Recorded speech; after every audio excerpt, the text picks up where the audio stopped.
औरतों की ख्वाहिश होती है कि वो सिर्फ अपने पति के साथ रहे, क्योंकि सास की झिक झिक किसे पसंद है।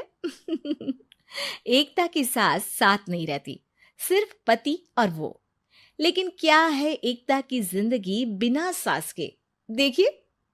अरे अरे एकता, क्या है? रोज लेट उठती हो, कभी तो वक्त पर उठा करो। हाँ, लेकिन उठना क्यों है वक्त पर? 8 बजे तो उठ जाती हूँ मैं। देखो एकता, ये नहीं चलेगा।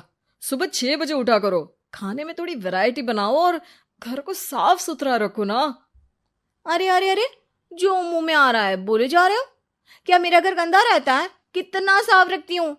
खाने में भी हमेशा मैंने अच्छी चीजें बनाई हैं। और फिर ये 6 बजे उठने की जिद क्यों? देखो, मैं नहीं जानता, बस 7 बजे तक घर के मंदिर में दिया जल जाना चाहिए। एकता बेचारी करती भी क्या, पति की बात माननी भी तो जरूरी होती है।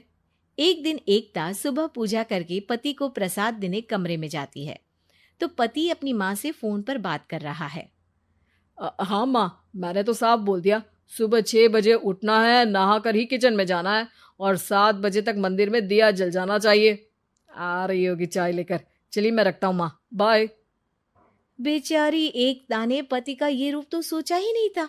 वो पति से कहती है, सुनिए, अब सारा काम हो चुका है घर पर, क्या करूं?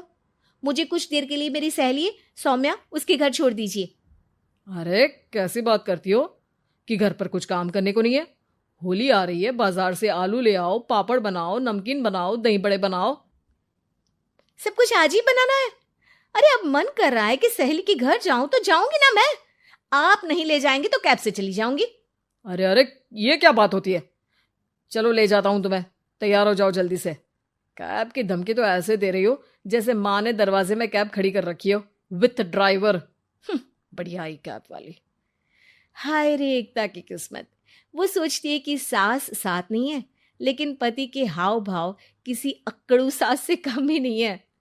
पति एकता को सहेली के घर छोड़कर कहता है, अच्छा सुनो, वक्त पर घर चली जाना और शाम को गर्मा गर्म पुलाव खाऊंगा मैं। बनाकर पहले ही मत रख देना, और हाँ, रायता भी बना लेना। हाँ जी हाँ, फिलहाल क्या मैं अंदर जा सकती हूँ? नाश्ता पेट भर करा दिया, दोपहर का खाना भी पैक कर दिया। पहले जो खाया है उसे तो पचा लो, दिन का खा लो, अभी से रात के खाने की चिंता में बाल न जल जाए कहीं।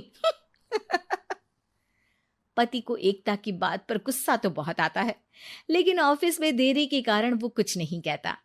एकता सहेली के पास जाती है, जहां सास बहू बैठकर गप्पे लड़ा रही होती है। हाय सौम्या, नमस्ते आंटी जी। अरे वाह एकता बेटा, बड़े समय बाद देखी, कैसी हो? अच्छी हूँ आंटी जी। घर का सारा काम हो गया था, बोर हो रही थी, सोचा सौम्या से मिलती चलूं। हाँ हाँ बच्चों, तुम लोग बैठकर गप्पे लड़ाओ, मैं तुम लोगों के लिए नाश्ते पानी का इंतजाम करती हूँ। सास ये बोलकर किचन में चली जाती है। अरे एकता, कैसे आना हुआ? थोड़ी परेशान सी भी लग रही है, सब ठीक तो है ना? अरे यार, कहाँ ठीक हूँ। ना सोने मिलता है, ना अपने मन का कोई काम करने मिलता है। बस सुबह 6 बजे से किचन और रात के 12 बजे तक घर का काम। मेरी तो कमर ही टूट रही है। अरे क्यों मजाक कर रही है? तेरे तो मजे हैं, अकेली रहती है पति के साथ, न कोई सास न ससुर, न आस पड़ोस से मतलब। हम लोगों की सोच, जॉइंट फैमिली है, कितनी परेशानी होती है। अरे रहने देना, वो तो दिख रहा है कि कितनी परेशान है तू। सास किचन का काम कर रही है और तू सहेली से गप्पे। ऐसा कहाँ होता है यार। हाँ वैसे तू बोल तो सही रही है। सुबह थोड़ा सा भी लेट हो जाए ना उठने में, तो मम्मी जी किचन संभाल लेती है। पति तो जाते वक्त उठाते हैं कभी कभी मुझे। पर मेरी छोड़, तू बता, सास साथ रहने आ गई है क्या, जो सुबह 6 बजे उठना पड़ता है? पति तो तेरा 10 बजे ऑफिस जाता है। 4 घंटा खाना बनाने में लग जाता है क्या तुझे एक लोगों का? अरे रहने देना यार, मेरा तो पति ही सास से कम नहीं है। सारा दिन का ड्रामा, अरे बातें सुनाना, बोलियां बोलना, कोसना, क्या क्या नहीं आता है उसे। यार मैं तो हैरान होती हूँ कभी कभी कि ये सास की आत्मा तो नहीं आ जाती ना इसमें। अरे परेशान हो चुकी हूँ। इतना ही नहीं, वो तो अपनी माँ से मेरी चुगली भी करता है। समझ गई। मतलब तेरे पति की गाड़ी चल यहाँ रही है, लेकिन रिमोट तेरी सास के पास ही है।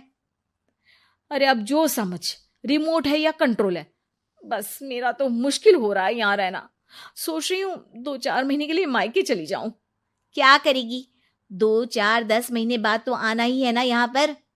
तो क्या करूं, तलाक दे दूं क्या? अरे ये कोई सोल्यूशन नहीं है। तू अपने पति को सुधार भी तो सकती है। कैसे कैसे सुधारूं? सौम्या उसके कान में कुछ कहती है, जिसे सुन एकता खुश हो जाती है। अगले रोज, हाय रे, मेरी तो टांगे ही नहीं चल रही है। हाय हाय हाय, बहुत दर्द हो रहा है भगवान। अरे क्या हुआ एकता? रुको, मैं माँ से पूछता हूँ। लेकिन पति जैसे ही माँ से बात करके एकता के पास आता है। क्या नौटंकी है ये? क्यों रो रही हो? अरे कोशिश करो ना उठने की। ये काम से बचने के लिए जो नाटक है ना, बंद कर दो, वरना माँ आ जाएगी यहाँ पर। एकता की तो मानो मन मुराद पूरी हो गई। अरे हाँ हाँ, तो बुला लो ना उन्हें, जल्दी से बुला लो। मैं 4-5 दिनों के लिए आराम करना चाहती हूँ। चल तो सकती नहीं हूँ, खाना पीना कैसे होगा? अब क्या था, सासू माँ आ जाती है एकता के घर। सासू माँ, मुझे ये हमेशा बताते हैं कि आप कितनी हार्ड वर्किंग है। बस अब अगले 15 दिनों तक मैं आपको देखूंगी और आपकी जैसी ही बनूंगी। ये बता रहे थे कि आप 5 बजे सुबह उठ जाती हैं और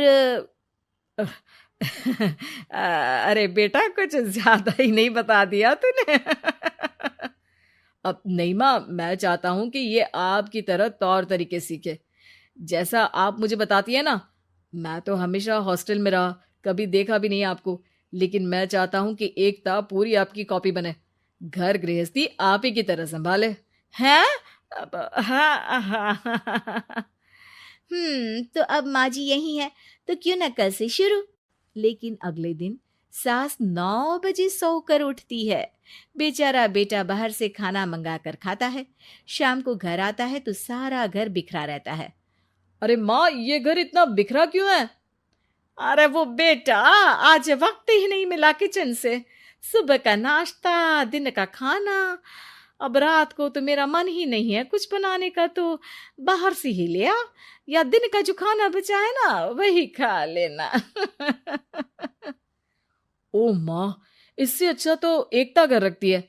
भले ही आराम आराम से काम करती है, लेकिन आज तक मुझे बासी खाना नहीं खिलाया। खुद तो तुम 9 बजे उठी हो, वो तो फिर भी 8 बजे उठती थी। अरे बेटा, मेरे बस की नहीं है 8 बजे उठना। वो तो ना मैं झूठ बोल रही थी। मैं तो चली अपने घर। अरे कम से कम तेरे पापा मुझे सुबह की चाय खुद तो बना कर देते हैं ना। ना जी ना, मुझे नहीं रहना अपने बेटे के पास। ये बोलकर सासू माँ चली जाती है अपने घर और एकता की लाइफ फिर से सेट हो जाती है, बहुत अच्छी तरह।